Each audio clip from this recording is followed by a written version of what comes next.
So I work a lot with collage, just paper cut collage, and because of my background in art education, I really think about how do we tell each other's stories as well as our own. And so this piece that I created for the ArtsWave grant was about bringing people together through art in hopes that art can create a sense of repair in the neighborhoods, across neighborhoods, that oftentimes might have differences, whether that be cultural, racial, economic, and so using art as a tool to build relationships and connection with each other. What if this is all just a dream?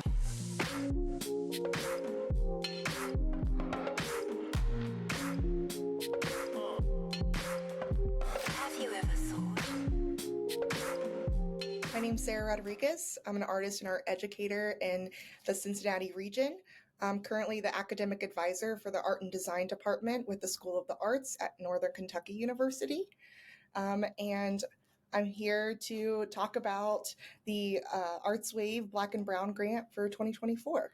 So I work a lot with collage, just paper cut collage, and because of my background in art education, I really think about how do we tell each other's stories as well as our own.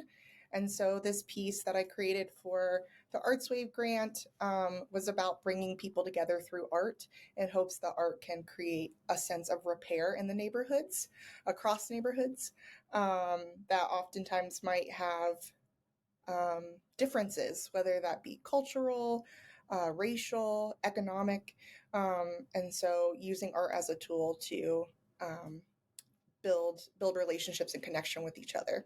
But in my own work, I often try to think about that with when I'm doing individual or solo work, and then as well as how we as people connect to each other and nature.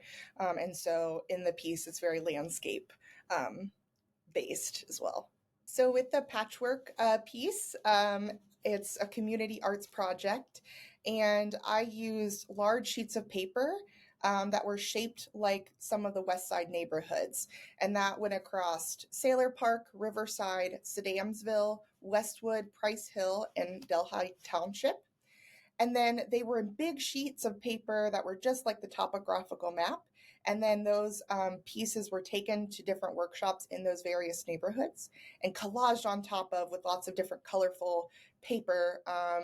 And people were asked to create little vignettes of their favorite places or their favorite people in their neighborhood. And then after all the workshops were finished, I took the pieces and put them together into one almost tapestry-like collage that's about 14 by 15 feet, really irregular shaped, and kind of took on its own kind of amorphous shape there that doesn't necessarily reference the map exactly, but kind of took its own breath.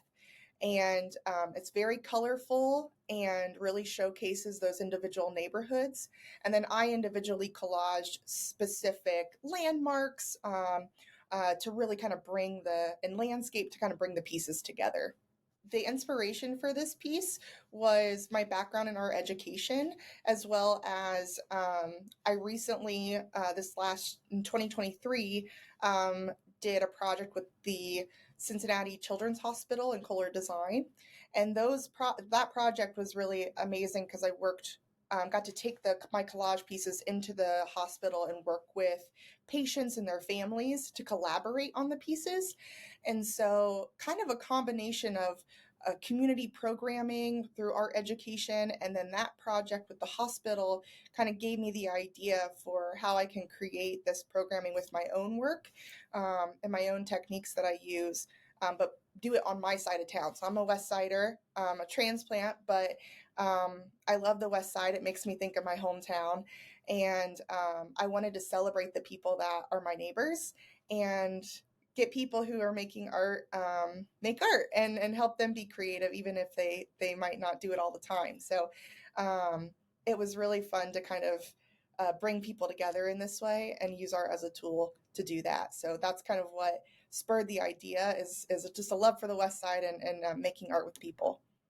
With this process, it's really rooted in my own practice of getting this love of paper as a material that really is so basic. Like I love that art can be just a pencil and a piece of paper, or chalk on a sidewalk, or a rock on a sidewalk. I love that it can be simple like that. And so always trying to stick with that simplicity of paper and collage. And so with my process, I roll out big sheets of paper and I kind of fill it up with fields of color. And then that gets broken down and color coded, very art teacher of me, especially in this workshops for other people and working with the community. And then those kind of sheets of color become little tiny fragments and these little tiny pieces that end up making up the whole. And so that kind of is a metaphor for how I think about our community building, and collage really kind of mimics that in a way, where it's all these tiny things that kind of come together to create something greater. And so that's really what I think about in my own collages, and then was just emphasized even more by incorporating the community and asking people to be a part of this. And there was such an amazing response to it. And so um, getting to introduce them to new processes, about art, and how to think about art as not this like thing that's untouchable for them, but something that's very accessible to everybody. So, with the theme being truth and innovation, what I loved about that was, and what spoke to me, was this idea of almost art being an innovative tool for healing, for repair, and I found that a lot of the artists in the showcase had a lot of health almost based work, which I thought was really interesting once we all kind of got together. And so for me, I really thought about again like community healing. I live in on kind of I live in Delhi Township, which is kind of, and all the neighborhoods I focused on are on the west side. So it kind of borders this space between urban and rural. And that's kind of where I grew up too, in my hometown, kind of in a little city. It's not really a city, but a little city, and then the country right there too.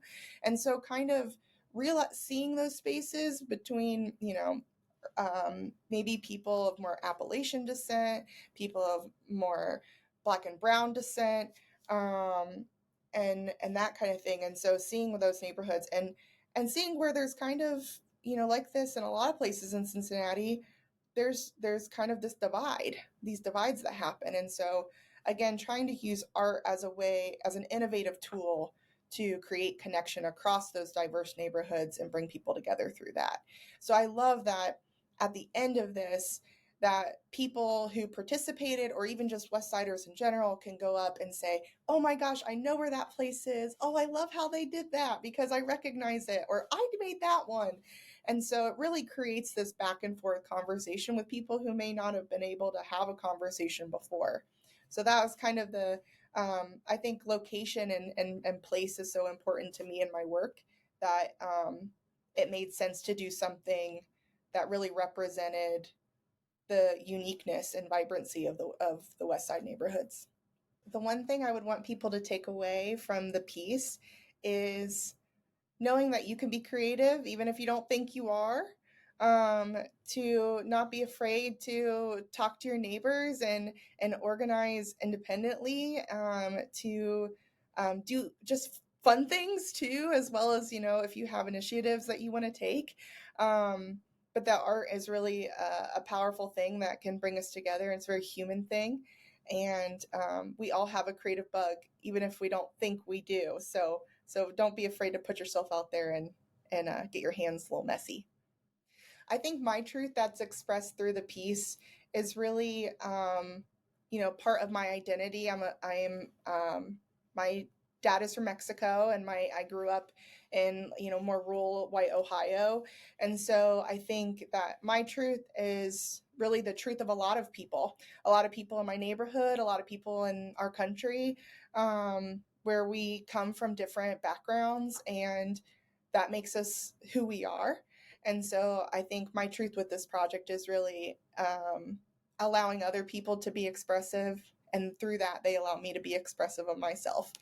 Um, and that we all have the ability to have these universal things that we love, like drawing a doodle, or these neighborhood spaces that we can come together in.